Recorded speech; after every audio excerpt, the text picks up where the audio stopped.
Hey guys, so I thought I'd kind of give an update on how things are going. So, Mark made it safely to his duty station. He did have kind of a hiccup with his luggage during one of his layovers. The military, his orders only allotted for 2 checked bags, and he took 4, so he had to pay a pretty penny for the extra 2. So he took his sea bag, which for those that don't know, it's a green, like a giant green duffel bag that contains all his military uniforms. That's where they all go, all his medals, everything that he needs to wear for the military is going to go in that bag. Then he took a dive bag, which has his wetsuit and fins and goggles and snorkels so he can try and go scuba diving or free diving while he's there. He also took a suitcase of civilian clothing to wear. And then he also took a duffel bag with just some electronics, his Xbox, and some chargers and stuff. So when he got there, 2 of his bags did not make it, and I think that was because the bank had a problem approving the amount that for his 2 extra bags. So when he got there, all that made it was his bag of military uniforms and his dive bag that had his wetsuit. So he had no clothes to change into. He was already going on 3 days of traveling, and he was just so tired. And so he was able to use his sponsor. That's the person he kind of talks to ahead of time to get to know the command he's going to. His sponsor was able to let him use his phone because he has an overseas number, and he contacted the airport. About 2 days later, his luggage was there, so he was able to get his luggage. He's all good on that end now. It's just been very busy. He was able to meet up with a guy he went to school with in the military, and they went out to dinner. They checked out the town, so that was really cool. And it's just there's not a whole lot of people on the ship right now that do his job, so he's very busy. They have him doing what's called 2-section duty. So that means, let's say, Monday he works a regular shift, Tuesday he works 24 hours, Wednesday he works his regular shift, Thursday he works 24 hours. So it's just, he is very busy. We sometimes can Skype in the morning for like an hour or two because of the time difference. I'm waking up and he's off work, kind of getting ready for bed. So it's just we kind of catch each other at those times. And sometimes when I'm awake with the baby, like at 2 o'clock in the morning, then I'll kind of message him and see how he's doing. So we talk here and there, but he's very busy. Um, yeah, but he's doing good. He needs to, I think the next thing he's got to do is meet with a realtor to work on getting a place out in town for him to live because he is an E5. He cannot live on base, so he has to live out in town.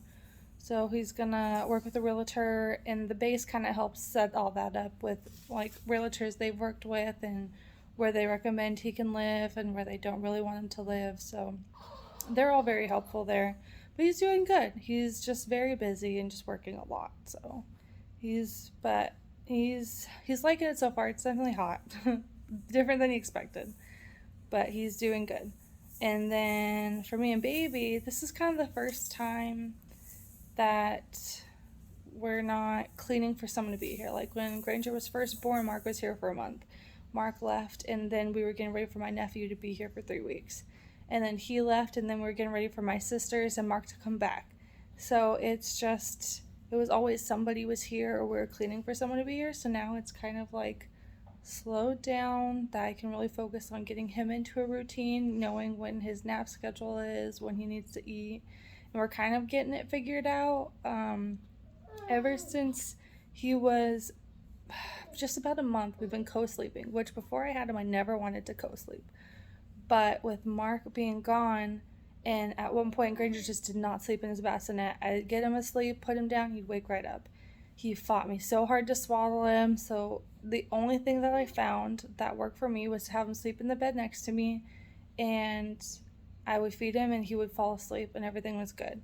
And by this point, I had already kicked the dogs off the bed, so it was safer for him, and it worked out good for us. And he slept amazing. He would sleep all night. And so, but with him getting bigger, hopefully, he's getting close to rolling over. We're still working on that.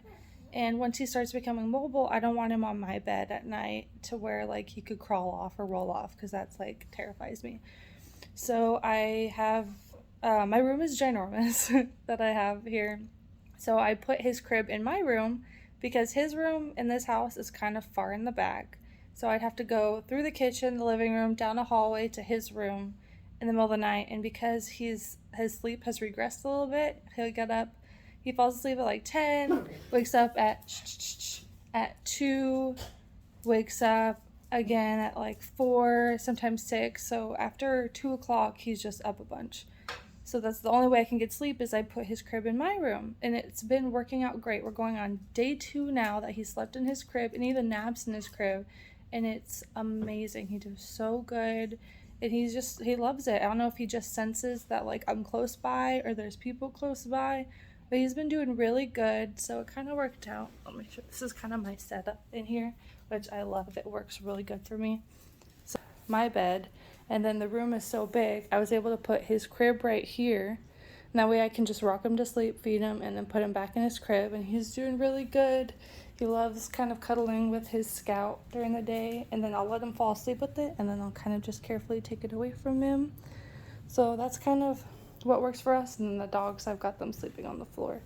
But yeah, that's kind of what's going on. We're doing really good. I handled it kind of getting into the routine pretty easy. The dogs hate that we get up so much in the middle of the night. Coda will just look at me at like 2 in the morning, exhausted, and Granger's crying. He's just like, "Mom, I'm so tired." It's just, but yeah, things are going really good. I'm so proud of him. He giggled for the first time yesterday. It was amazing, and it was just like, oh my god, he's growing up so fast. It's crazy. But yeah, that's kind of updates on Mark. But he's bless you. Bless you. It's kind of updates on how Mark's doing, how I'm doing. Everything's going pretty good. I will let you know kind of when he gets his house. Maybe I can see if he can send me pictures and videos of his place he gets, and then I can show you guys kind of what it looks like. That'd be kind of cool. So thank you for watching. I will give you guys updates as they come. Bye.